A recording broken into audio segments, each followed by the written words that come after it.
everyone, it's Eliza McNamara here to talk to you today about being fearless. See, if you're fearless, then you'll be able to go after your dreams, you'll be able to create the life that you desire, you'll be able to achieve the things that you want to achieve, and you won't waste time worrying about things. See, the biggest waste of energy and the biggest waste of time is when we worry about things. And let's face it, most of the time these things we worry about don't even happen. And when you free yourself from this, when you free yourself from the worry by being fearless, by eliminating the fear, by just allowing yourself to just work through the fear and just ignore it, then the fear actually goes away. Like, for instance, if you had a fear of heights, let's say, by confronting that fear head on, you actually eliminate it. If you've got a fear of, walking around naked, let's say, you could confront that fear by going to a nudist beach. It's an unnecessary fear to overcome, but it's illustrating my point, which is, if you have a fear, you need to do the thing that you're scared of in order to get over it. And this is where phobias come from. This is why a lot of people have a lot of phobias. I would say that most people have at least one phobia. And the phobia that you have, it's like, it seems like it's something that's important. It seems like something valid, and it seems normal to you because you have it. But the fact is, it's not normal to have a fear, to have a phobia. And I reckon most of us get these fears from our upbringing, from our conditioning.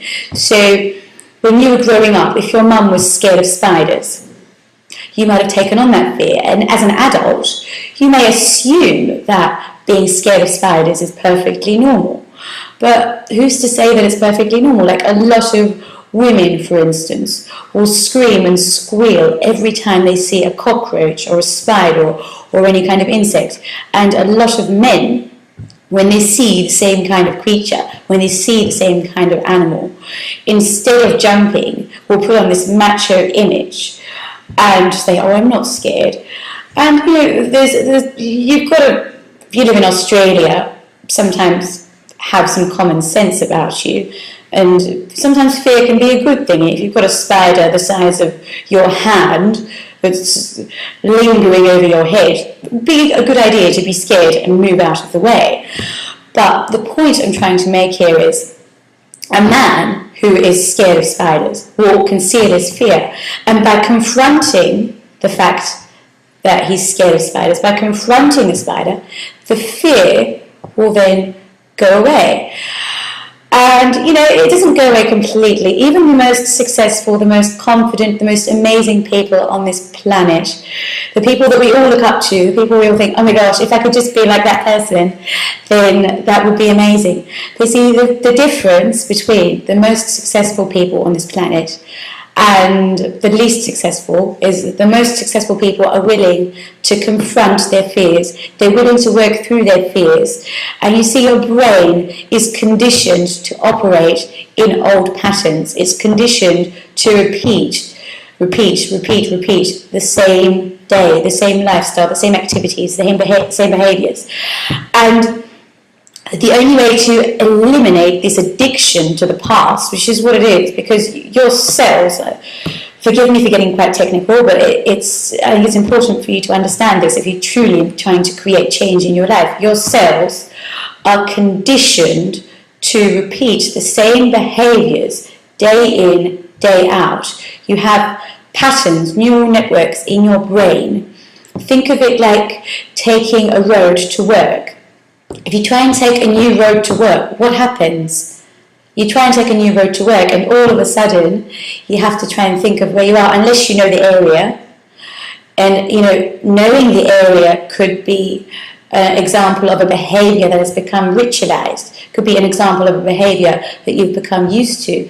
And I think the reason why most people don't achieve their dreams is because they're too scared to partake in new behaviors, to do something which they're not used to doing, which they haven't done before, or which they have only done before maybe once or twice.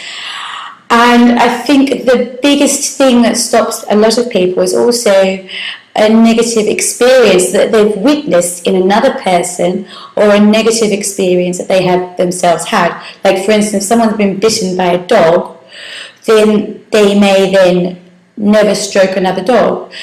And I reckon if you have the guts to force yourself to do something after having these painful experiences, then what happens is you are able to overcome the fear. And okay, it might still be there, but it might be 5% of what it was before, and then you're free to create success. Then you're free to move in the direction that you want to go in, whatever it happens to be. Because it's like, if you have a limiting belief about something and you don't do the thing that you're scared of, and you allow your limiting belief to stop you from doing the thing that you're scared of doing, then you're not going to overcome that fear. And not only that, but your brain, if you have a conditioned pattern of shying away from things that you're scared of, then what your brain will do is your brain will automatically set into that pattern. Your brain will automatically have that tendency to shy away from things that you're scared of. But if you force yourself to do something on purpose that you're scared of doing, obviously, you take intelligent risks, you use your intelligence, you use your common sense. But if you force yourself to do things which you're scared of doing, which are obviously positive, you wouldn't force yourself to take drugs, because that's just stupid. But if you force yourself to do intelligent, positive things which are going to help you with your life that you're scared of doing, then what you'll find is your brain will be conditioned to face fears. And basically, once you face even a small fear, it's like it grows. It's like you build your confidence. It's like building confidence. You build your confidence in facing fears. And by building your confidence in facing fears, each time it becomes easier. It's like, for instance, the first time you learned to swim, the first time you went for a swim, if you live in Australia or somewhere that has big waves, you probably would have been terrified. But then the second time it gets a bit easier, and the third time it's even easier, and then eventually you have this natural reaction to whatever it is that you're trying to achieve, that you're trying to create. So your natural reaction whilst swimming, if there was a wave, before you made it natural, might have been, oh my gosh, there's a wave, quick, get out of the water, or you might have panicked and not done what you needed to do, which is, put your head onto the water and then let out a breath. But anyway, the point I'm trying to make here is, if you confronted that fear, then it will become natural for you to then go out and swim, even if there were very big waves. And I think another reason why a lot of people hold on to their fears is because they see stupid people overcoming a fear which they once had, and then going to the extreme, they go to the opposite end of the spectrum. So they might go from being scared of waves to going and surfing in Hawaii on a day that's really, really dangerous. And, it's good to do things and take calculated risks. It's good to put yourself out there. It's good to take risks, but I think it's very important, if you want to maintain your fearlessness, to know when to take a risk and when to not take a risk, and to just use your common sense. Some things are just best left undone, like taking drugs, for instance.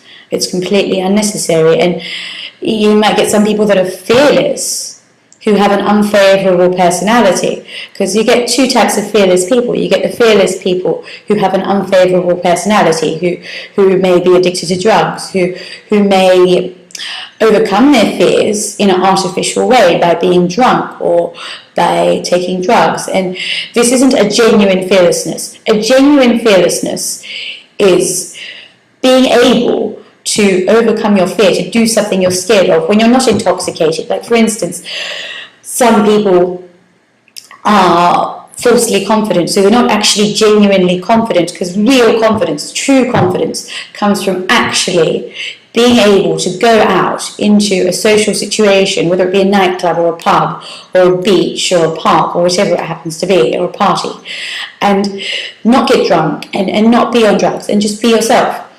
And I think that's a common fear that a lot of people have. I think a lot of people have a fear of being in a social situation and not being drunk and not being on drugs, or even holding a cigarette could be thought of as a crutch for somebody who doesn't have much confidence in a social situation. They have something to do, a way to fit in.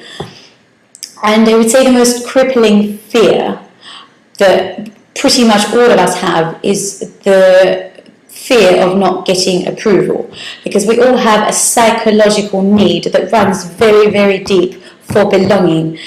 And if we don't get that psychological need for belonging met, we will resort to anything in order to get that psychological need met.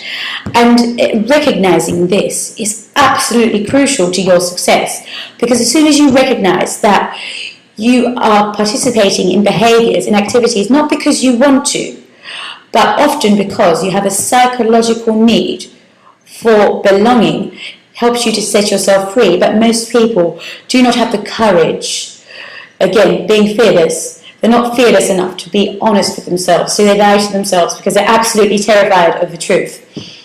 The truth is, most people do a lot of things because they want to please others, because they need to fit in, because they have to fit in, because if they don't fit in, then they feel unwanted and unloved. And we all have this need for belonging. It's in Maslow's hierarchy of needs. If this need is not met, we will not be able to avoid some kind of behavior that will give this need for belonging an outlet.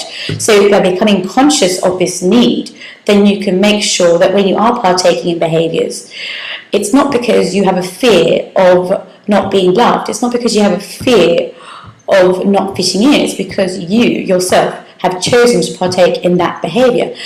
And I believe that there are very few people on this planet, I mean, obviously more than 10, but a very low percentage of people on this planet have this quality, have this ability to live their lives out of what they want, not out of having this desperate need for belonging.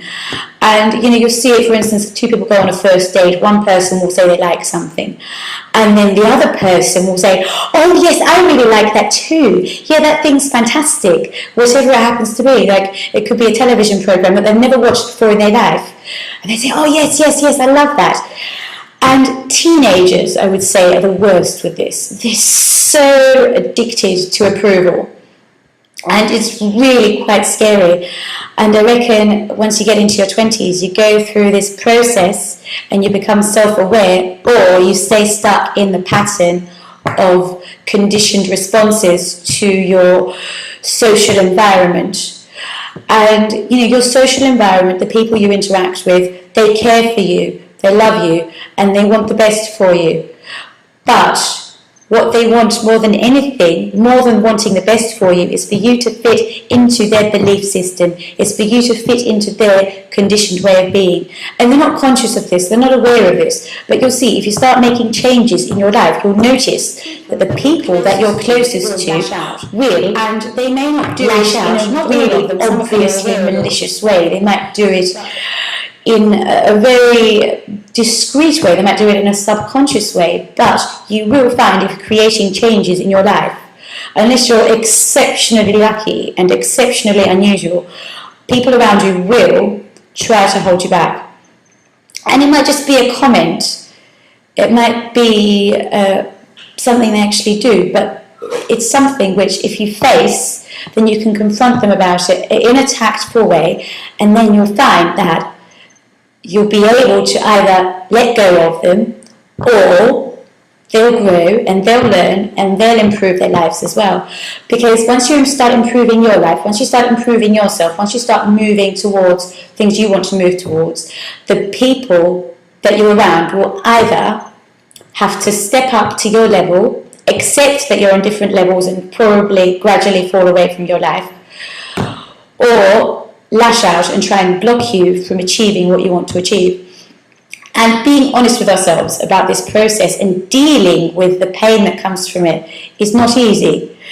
And, some people have commitments to other people that they really are stuck with forever.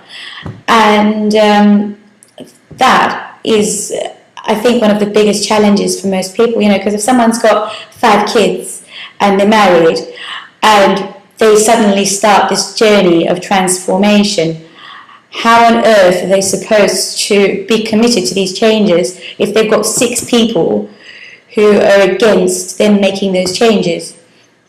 And I'm not saying everyone's like this. I'm not saying everybody will be against you making those changes. But what I am saying is most people are not aware of what's happening within themselves even.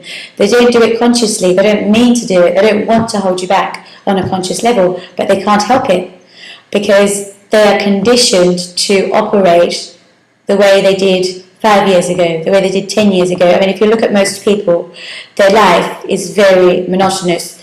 Their life is very predictable. They will have a lifestyle that it doesn't change very much.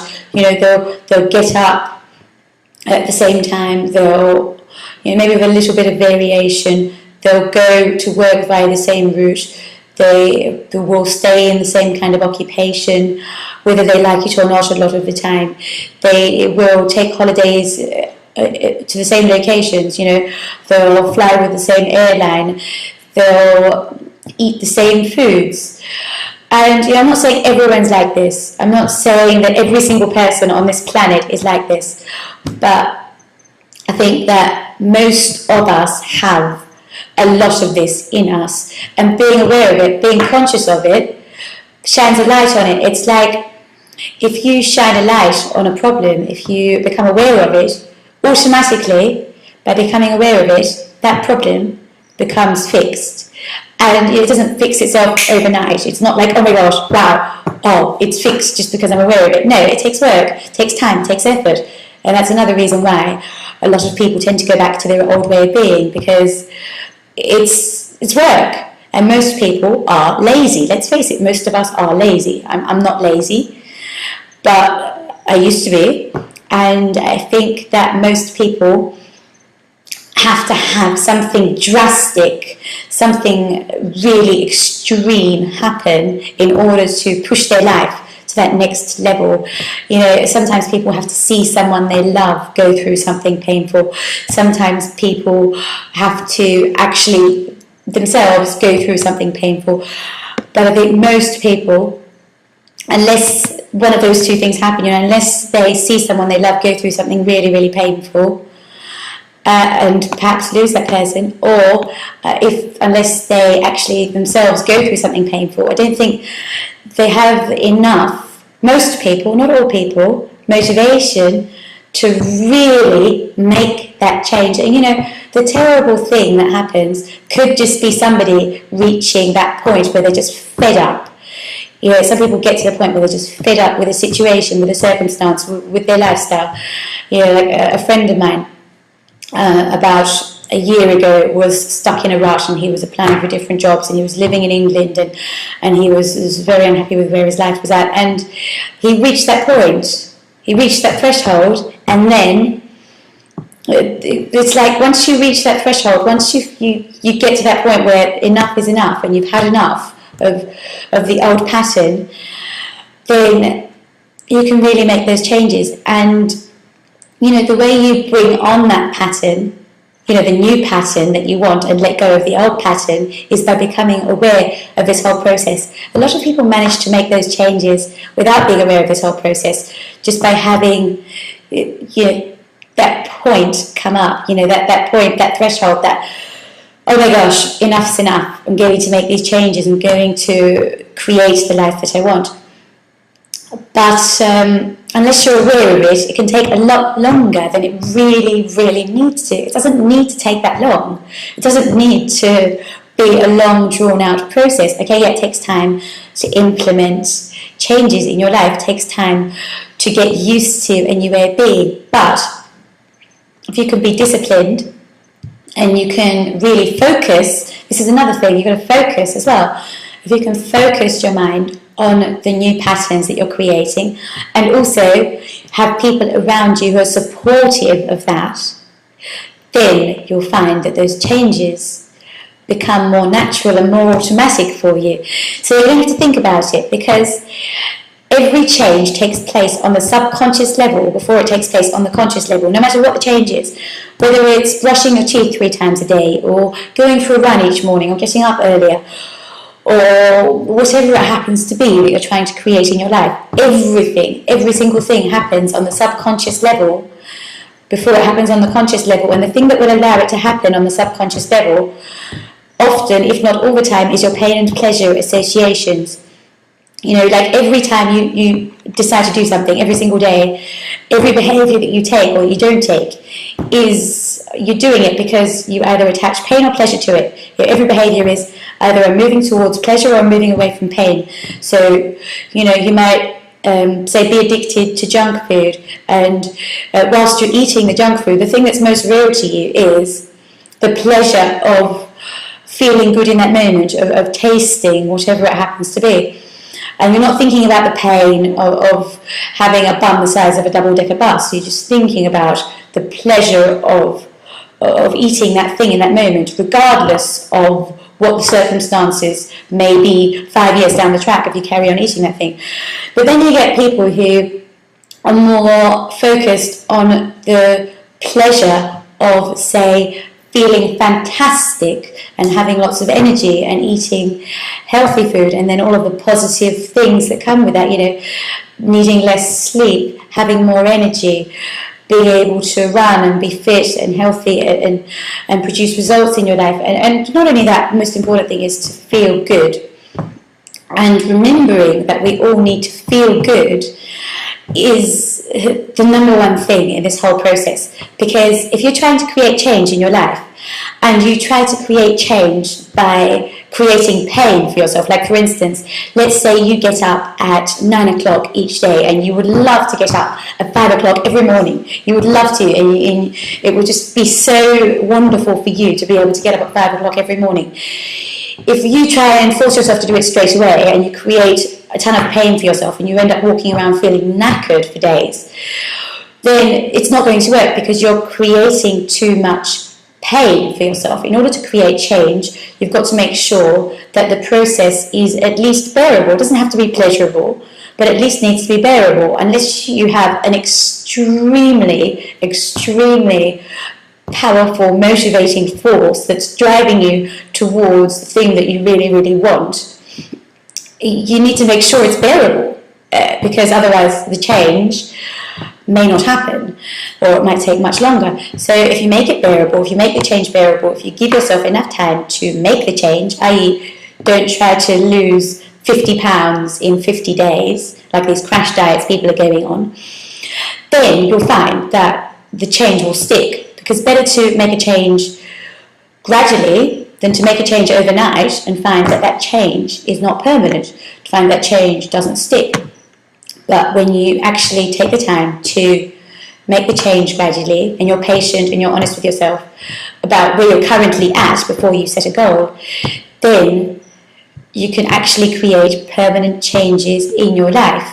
And they say that it takes 31 days to create a new habit, to create a naturalized neural network, that basically that is a pattern in your brain that will enable you to automatically repeat that behavior without even thinking about it. And yes, this is true. But 31 days, you might think, oh yeah, I can bear the pain for 31 days. If you are going to focus on going cold turkey with something, you need to make sure that during those 31 days, you really, like in a really supportive environment, you've got a really strong anchor that you're focused on.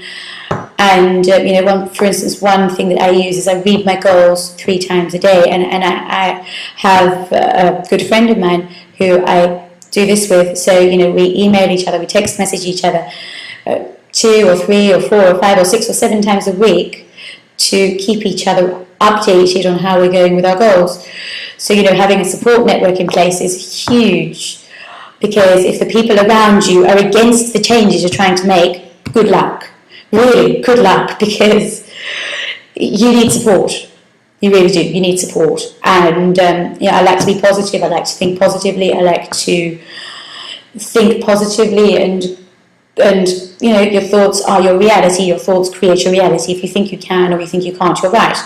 But if you address these realities, then you'll be able to create changes far easier. And why make things hard for yourself? Why make things difficult? You can make things simple. Things can be very, very simple.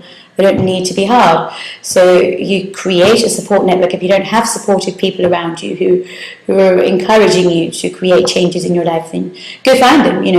Go to seminars, or go out on your own. Start doing things on your own, so you can start meeting people instead of always going out with your old friends who are stuck in their old patterns and their old belief systems. And I think this is the most challenging thing for most people, because, as I said, the need for love and belonging is the most powerful need that we have as human beings. We have to have, obviously, Maslow's hierarchy of needs, you get your need for safety, food and shelter and all that, but let's face it, most of us in Western society already met those needs. But the need for love and shelter is a need which I believe a lot of people have not met from a source that they would truly like to get it met, because in order to get love and shelter from somebody, or hopefully not one person, from individuals who are on the level that you would like to be on, what do you have to do? You have to grow. You have to become that person. You have to become somebody that those people you would like to be interacting with will want to be around, don't you? And that takes time. And obviously, whilst you're making those changes, what happens? Your need for love and belonging doesn't go away. It's not going to disappear just because you've decided to make changes. So whilst you're making those changes, you have to make a really, really conscious effort to create connections with people who are on that journey. And it's the most beautiful thing if you commit to it. It really is. It's the most beautiful journey. It's well worth it. But you've got to get through that stage. It's like, a horrible example, a heroin addict takes heroin in order to feel good, in order to survive, because their body's, whatever it is, their body's endorphins become dependent, the serotonin becomes dependent on the heroin. And I think of our need for love and belonging as the same as a heroin addict needing heroin. And, it's a very extreme example, but, try not talking to anyone. Try and lock yourself away. Most people can't, but try and do it for 24 hours. Just for 24 hours. Don't reply to any emails. Switch off your phone. Have no contact with the outside world whatsoever. You will feel, I guarantee you will feel a very intense urge to talk to somebody, because it's the way we're built. And accepting this and addressing this and creating connections with people who are on the same level as you, and becoming the person that you would like to connect with, more important than anything else. Then once you do that, once you make the commitment to actually commit to becoming that person that other people that you want to connect with would like to be around, that's when your life changes. And the funny thing is, once you make that commitment, that desperation, that neediness goes away. You don't have it anymore, because you become somebody that other people want to be around. You become somebody that other people want to get to know. And that might sound egotistical, but what could be more beautiful than being the person that you yourself would want to be around? And another thing you can do is observe people around you. Observe the characteristics of people that you can't stand, and the characteristics of people that you absolutely love. And then what you do is you copy the characteristics of people that you love, and you deliberately, consciously make sure that you're not doing the things of the people that you can't stand. Like, for instance, I used to talk uncontrollably. And then I went out with somebody who talks more than I do. And all of a sudden, miraculously, in most situations, I learned how to not talk too much. And often it takes a mirror. If you attract somebody who annoys you, it's often a mirror, because they say you can't see anything outside of you which isn't you. So if you see something that you love outside of you, then that something must be in you, otherwise you wouldn't notice it in another person. And also, if you see something outside of you that you don't like and you notice it and it bugs the heck out of you, often that thing will be in you as well.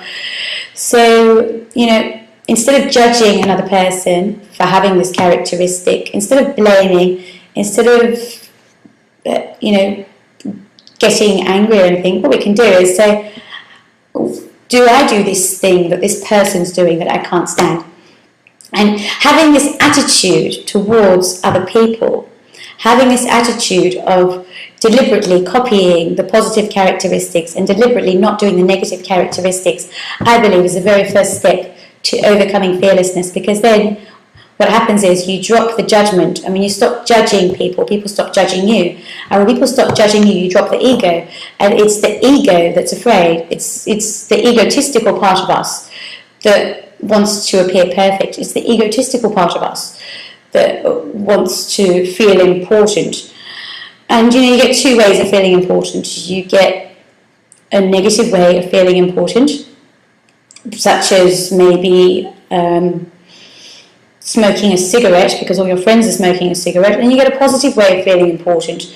Perhaps contributing to a charity that you believe in, or helping an old lady across the road, contribution.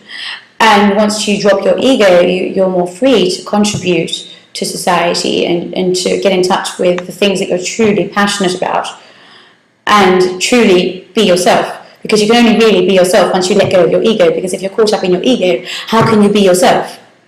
Because you're constantly worried about what other people think of you. If you're worrying about what other people think of you, you're externally driven. If you're externally driven, then how are you supposed to be the person you want to be? First, you have to disconnect the cord, which makes you feel like you have to get approval, love, belonging from other people, and be comfortable and happy in your own skin and let go of your ego. And then that's when you're free. And everything starts with that freedom of mind, with that freedom to be who you truly want to be and who you want to be, not who your neighbour wants you to be, or your boyfriend or your girlfriend wants you to be, or your parents, the person you want to be. And in order to get in touch with this person, I think most people will probably have to go to a very remote island for about a month. Honestly, really, if you really are aware of these things, you'll probably agree with me.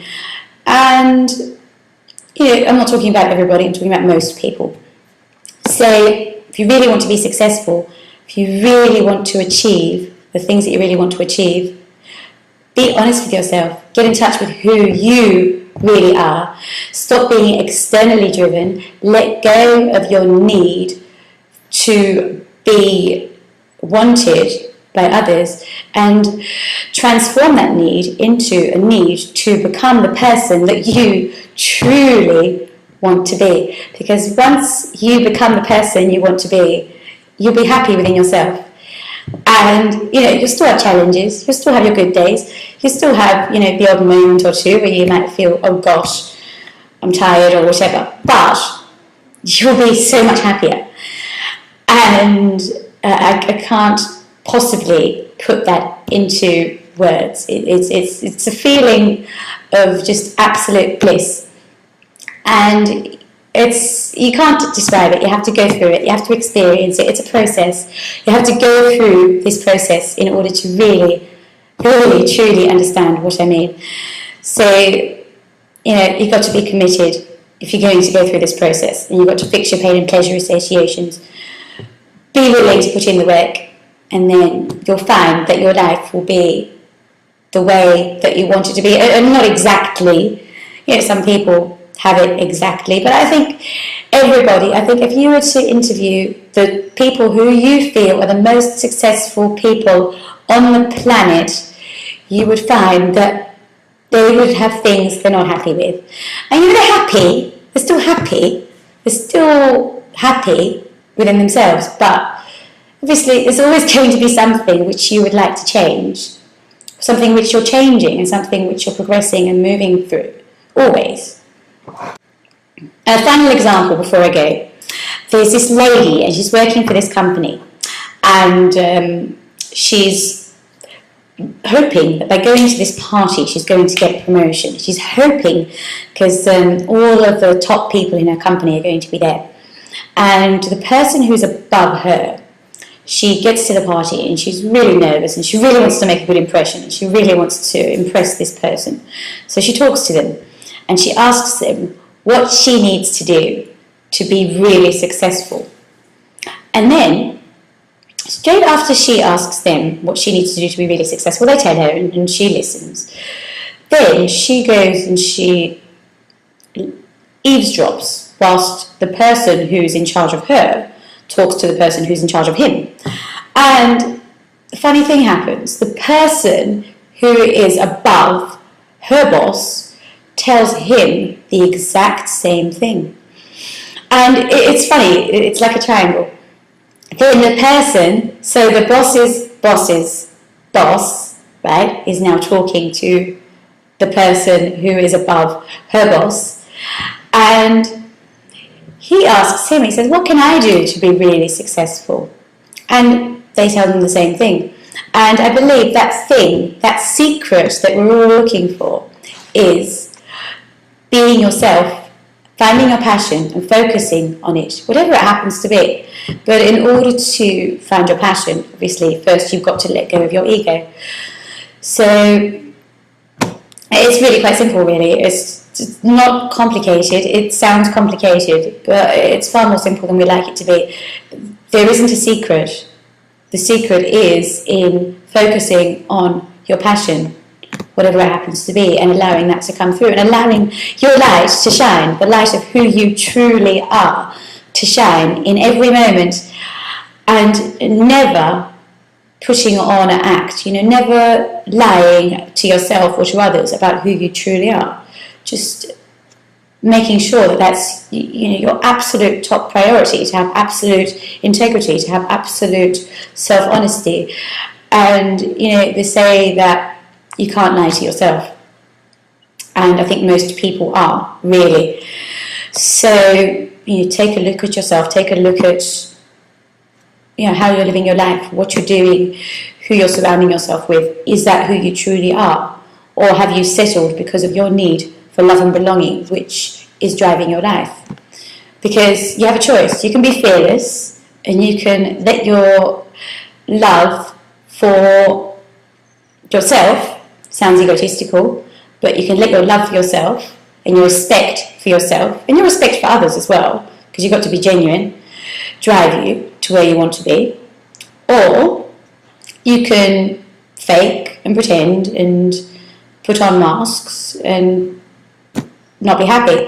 I think the choice is really quite easy. And if you actually watched this video through to the end, then I would say that you're very committed to achieving whatever it is that you want to achieve. And that's all you need, commitment and accountability. You have those two things, then doors will open for you.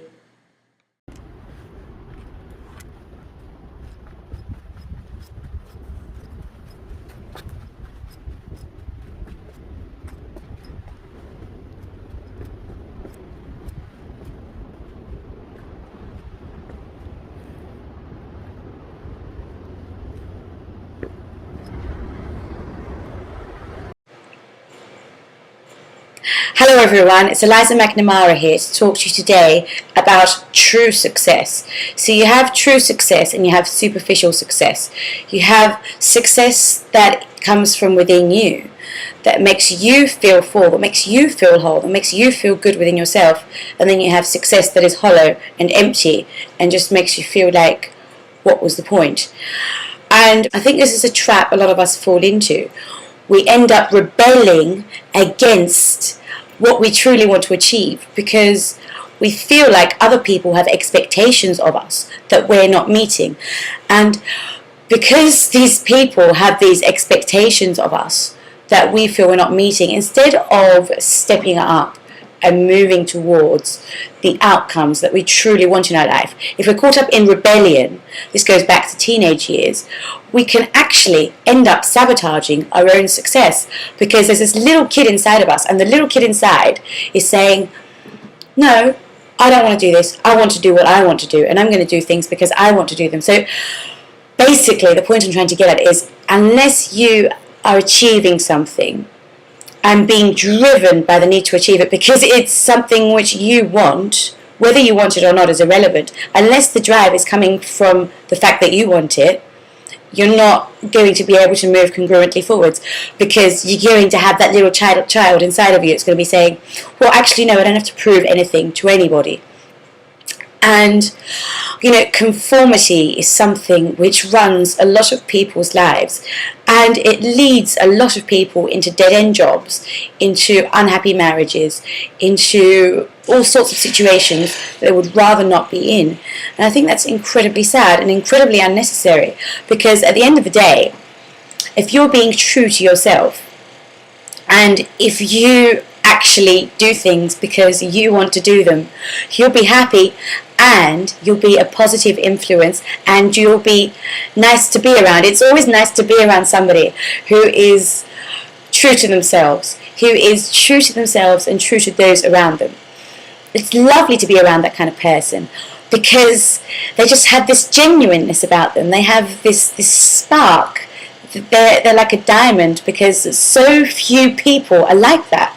And I think that's so sad, that so few of us are really, genuinely true to ourselves in every single area of our lives. And success is about who you become. Success is about the person that you become at the end of achieving your goal. So, you put in all this work, you put in all this effort, you put in all the blood and the sweat and the tears, because you want to produce a result. But it's putting in the blood and the sweat and the tears that enables you to become the kind of person that can appreciate the end result. Because if you're given something on a silver platter, you don't appreciate it. Success is not about inheritance. Success is not about, like the royal family. There was the royal wedding, and everyone was all excited about it. And I think it's beautiful, and I think it's such a wonderful thing. But it also reminded me that true wealth is not about who you're connected to. It's not about what car you drive. It's not about what other people think of you as you walk down the street. True wealth is about you feeling full within yourself, about you being happy within yourself, because no matter how much you achieve, unless you are being driven by the need to outdo yourself instead of competing with others, you're going to feel empty. And emptiness is not success. If you feel empty, then what was the point? And even if you're achieving something which you want to achieve, even if you're achieving something which you are passionate about and which you love, if you're driven by the need to prove somebody wrong, or you're driven by the need to make somebody see you as successful, whether that person is your mother or your brother or your sister or your lover or whoever, the success is not going to mean anything, because success is the progressive realization of a worthy ideal. And the reason for this is you're always listening to your heart, and you're always going to be adjusting. And the end product of what you truly wanted to achieve could be far grander than what you truly had in mind at the beginning. But the only way you ever get to that is by allowing yourself to be driven by your desire to achieve success. And you could have the exact same desire that other people you're trying to prove yourself to have for you. It doesn't matter. The drive still has to come from you. It is still possible to want the same thing that somebody else wants for you and be driven by the wrong thing, be driven by your need for approval. And there's this saying, it's those that matter won't mind, and those that mind don't matter. Because if somebody minds, if somebody is judging you, that person is automatically unimportant. Because if somebody is truly happy within themselves, they don't need to judge others. They don't need to go around judging other people and talking about what everyone else is doing wrong, because they're happy within themselves. If you're happy within yourself, then why do you need to sit there and judge what other people are doing wrong or right? It's a distraction, and it's a huge distraction for people who are not happy within themselves. They have a look at what other people are doing wrong or right, and they focus on that, and they zone in on it, and they obsess about what other people are doing wrong or right, and they sometimes even attract people who they feel are hopeless or who they can obsess over. So they have somebody to obsess over, and obsess over someone who they feel isn't doing this right or isn't doing that right, to distract themselves from what they feel they should be doing with their own life. And really, what a gutless way to live. And okay, I'm judging by saying that, but it's hard to describe that whole process without actually describing the judgment that goes with it. And this is another thing. When you're judging yourself, that is the source of everything, because you treat others how you treat yourself. So if you are very judgmental of yourself, if you judge yourself, if you are hard on yourself, it can be a good thing to a point, to an extent, but then you have to ask yourself, am I judging others? Am I extending the way that I treat myself out to other people? Because a lot of people, they might judge themselves, but they wouldn't treat their worst enemy the way they treat themselves. So obviously there's something there which needs to be healed, which needs to be fixed. But if you can not judge yourself and not judge others, then that is true success. Because when you're really successful, you don't need to complain. Success is about not complaining. You know, when you're successful, you're grateful. And if you're grateful, you don't need to complain. You don't need to fixate on something you're not happy with, because you're grateful for what you have. And isn't it funny that by being grateful, we attract more into our life? You know, the law of attraction, a lot of people don't actually believe in it, but the law of attraction is basically what you're grateful for expands. That's basically what the law of attraction is. So whatever it is that you are expressing gratitude for, you will get more of. Like if somebody does something for you and you make it clear that you appreciate that thing, they do it more because they like to feel appreciated. Everybody likes to feel appreciated. So the best place to start with all of this is to appreciate yourself and appreciate the things that you do to achieve whatever it is that you're working towards. And if you have a slip up or you have something you think, oh my goodness, you know, oh, I could have done more today, I could have been more productive, instead of being hard on yourself, you focus on what you're going to do right the next day. Then you'll be far more motivated to produce results and remain focused. Oh my God, 9 minutes. Okay, that was much better. That was much, much better. Actually, I think I actually got to the bottom of it.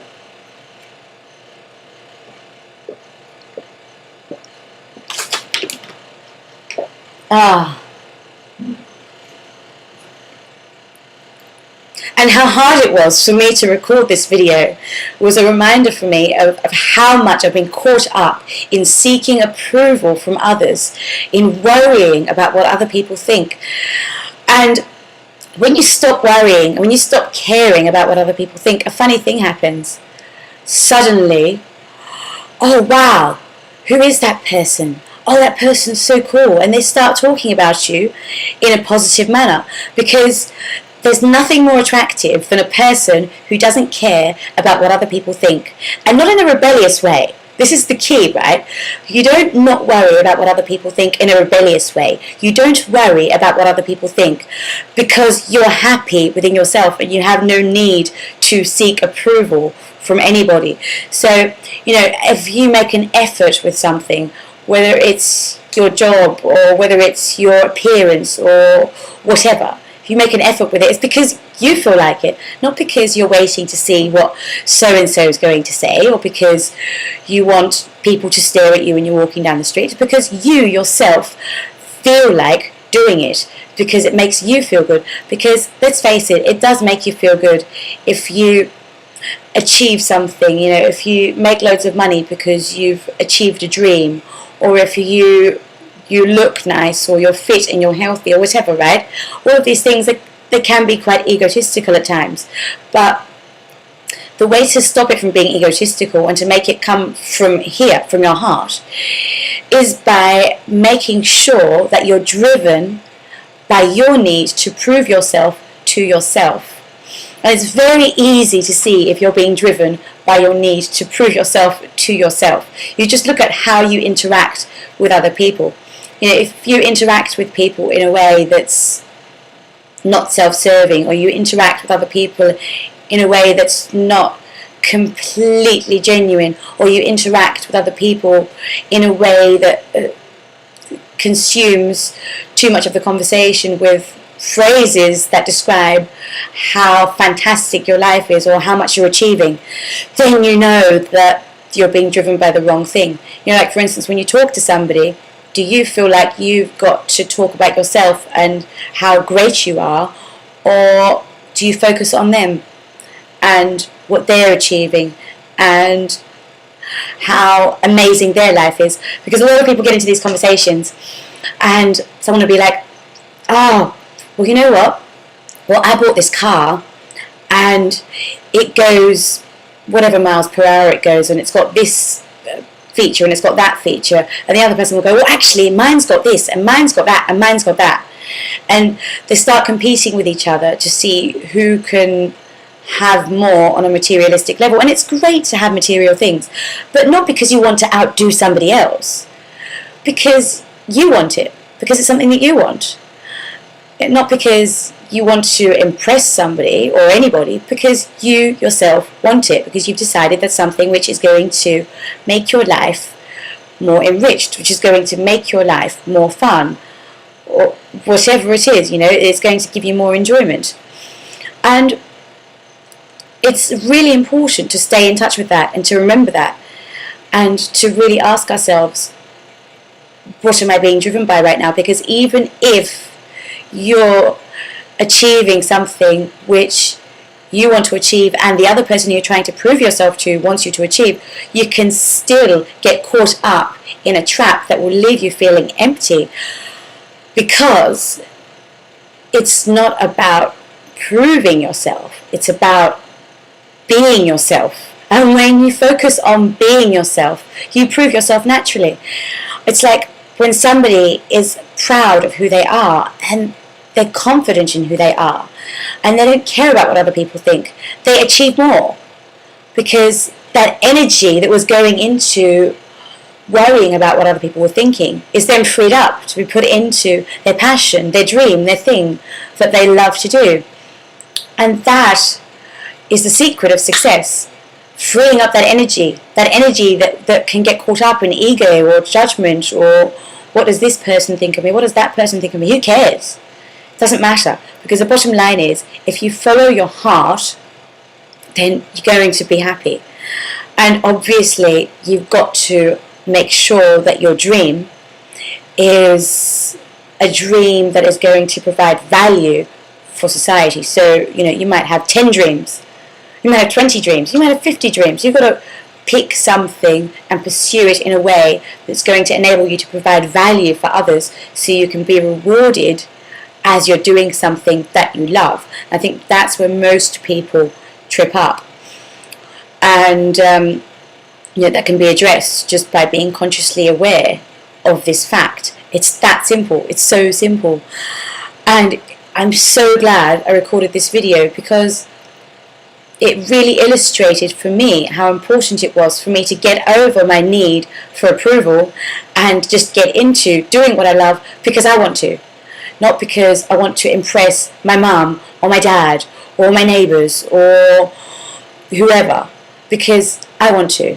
And that is true power, because true power comes from adding value to yourself by being yourself, by allowing your passion and your talents to come out and not suppressing them because you feel you should do this or you should do that because society or your mom or your dad or whoever has told you this is how you should be living your life. You should live your life the way you want to live your life, and as long as you're not hurting anyone, then it's fine. And let's face it, most people, when they pursue their dream, when they do what they love, they actually end up helping people anyway, because that's our true nature. Our true nature is to be helpful and to help each other and to contribute to the world we live in a positive way. That is the way we are. When we get back to who we are, and we get out of the judgment, we get out of the blame, and get out of the ego and all of that stuff. And some people need to meditate a lot to get rid of all of that stuff. Some people need to move away from certain people or stop talking to certain people to get out of that space. But ultimately, it all starts and ends with a choice to only allow the things that you truly want in your life, and to be honest with yourself. Because when you're honest with yourself, things flow. And everything just takes on this energy of ease and flow. And you still have challenges. You still have the odd moment or the odd day or whatever. Well, maybe not a whole day, but the odd moment where you feel like, oh my God, that was challenging. But that is so much better than following a path that is not your own. Anything is better than following a path that is not your own. But also getting out of rebellion as well. If you can follow a path that is your own and then also get out of rebellion, that is true freedom. And that is what I wish for every single human being on this planet. Hello everyone, it's Eliza McNamara here from elizamcnamara.com. Coming up is a trading video which is going to teach you how I trade non-farm payrolls. I've got an interesting background here because sometimes we get a bit bored talking about trading, so it's good to keep it interesting. Hope the video helps you on your trading journey. Eliza McNamara here. Non-farm payroll is coming out tonight at 12:30 a.m. Australian time.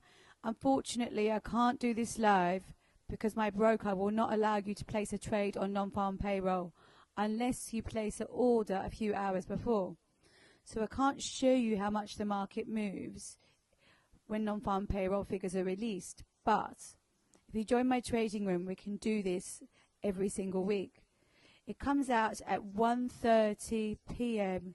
UK time. So my forward contract is going to be set to execute at that time. So the pair you want to trade is the US dollar, Japanese yen. That's my personal preference. And you put forward contract. So the start time is not now. Start time is Friday the 4th of January, because that's the day that it is now. And you want to pick 1:30 in England. It's not going to let me do 3 minutes, so I'll do 5. And allowing equals is not a good idea when you're trading news, because if you allow equals, you will get less profit. After analysing the figures, I believe that the market will go up at that time. So I'm going to buy, and I can record another video. As you can see, that's executed. And obviously what the market does between now and then is irrelevant, because this is going to execute when the figures are released.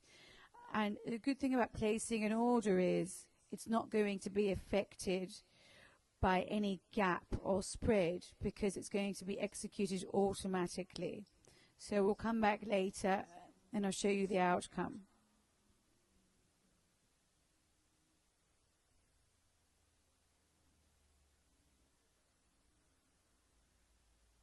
Hello everyone, this is the second part of the recording teaching you how to trade non-farm payrolls.